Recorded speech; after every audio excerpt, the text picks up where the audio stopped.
Hello, Grangeland. This is Natalie Davis, and today I'm going to go over the Document Camera software and how you could use it for your lessons or how you could record your lessons and how to save those videos and then put them in your Google Drive or Canvas. So, if you haven't already used your Document Camera yet, I highly suggest you use it during your lessons, but I'm going to assume everyone knows how to open up their software. It is called Sphere 2 or AverMedia. So if you can't find it either on your desktop or on your taskbar on the bottom, if you click on the windows right over here on the very bottom of your screen, left-hand corner, you could see where right here where it says Aver Information Inc.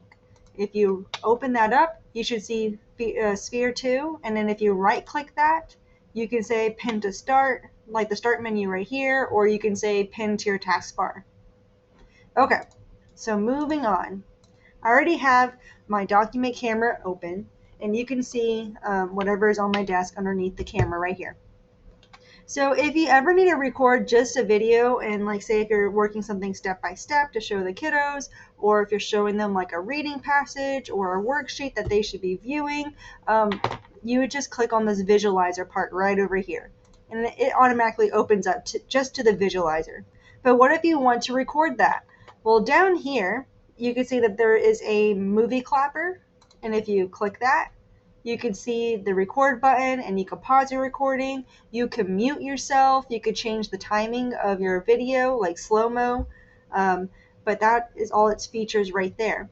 I don't know if you know this or not, but you can even use your mouse scroll to scroll up or scroll backwards, so you could zoom in or zoom out.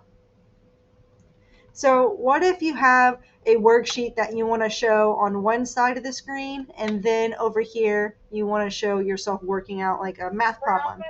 Well, over here you are going to do side by side right here on the very top. Hey, and you can see that I have a webcam hooked up, and so if you have a webcam, you can view yourself right here on this side while you're recording, and then on this other side you could have like a live feed of whatever you're working on at the same time.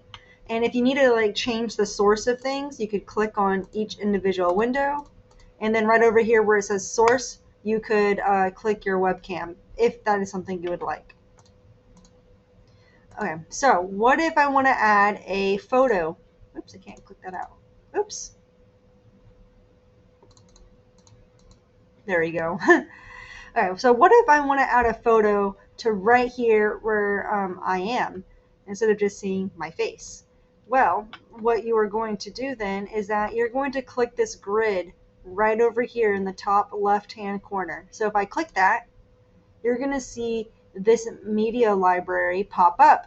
And from here, you can go ahead and if you want to find any photos to upload right here, you have to upload them in a certain file area. So if you click this Manila folder with the magnifying glass, it will open up the same folder. It's called like a root folder, where you could save any of your photos that you want to be projected on the projector on this side where you see my face.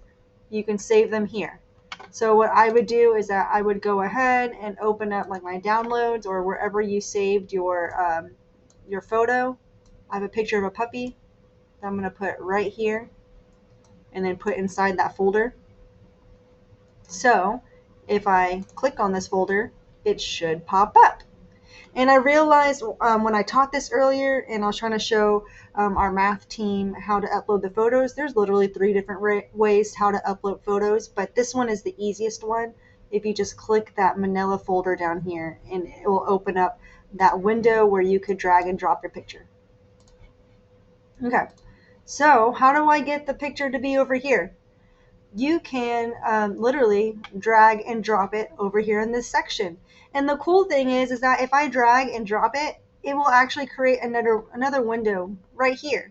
So you have a choice that if you want to record all 3 of these screens at once, where the kids will see your face, the photo, and you working right here at the desk at the same time, you can.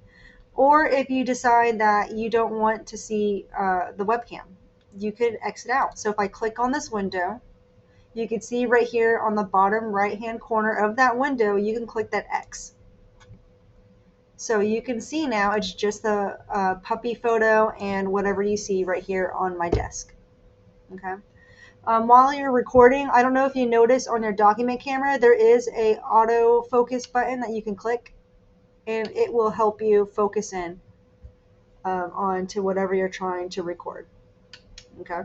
It's good to click that once in a while. So how do you record from this area?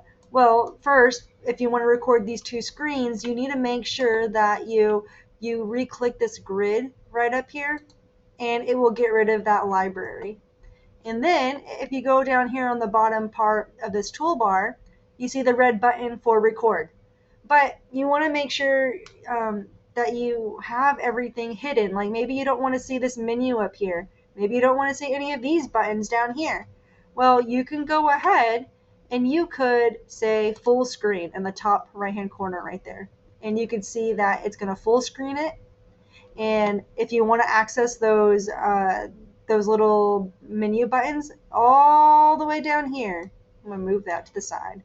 You can see that there's this little tab with two lines. If you click it, your menu will reappear. And then if you hover away from the menu, it will disappear. Same for up here. There's a tab all the way on the top right here in the middle. If I click it, you can see the whiteboard and the visualizer and all of that. So I'm going to go ahead just to show you that I'm going to click record. I'm going to wave hi. And right here in the top left-hand corner, you can either pause your recording or you can actually stop the recording. And I'm going to go ahead and stop the recording. Anytime you stop the recording, it's going to bring up your video. I'm going to wave hi. And you can see it right there. And I'll show you where you can get this video file from. So you could upload it into your Google Docs or your Google Drive or Canvas. So I'm going to go ahead and close out of that. If you want to exit out of this, you can press escape. And then you could exit out of here if you want to. And in my next video, I will show you how to grab those videos. Thank you for listening.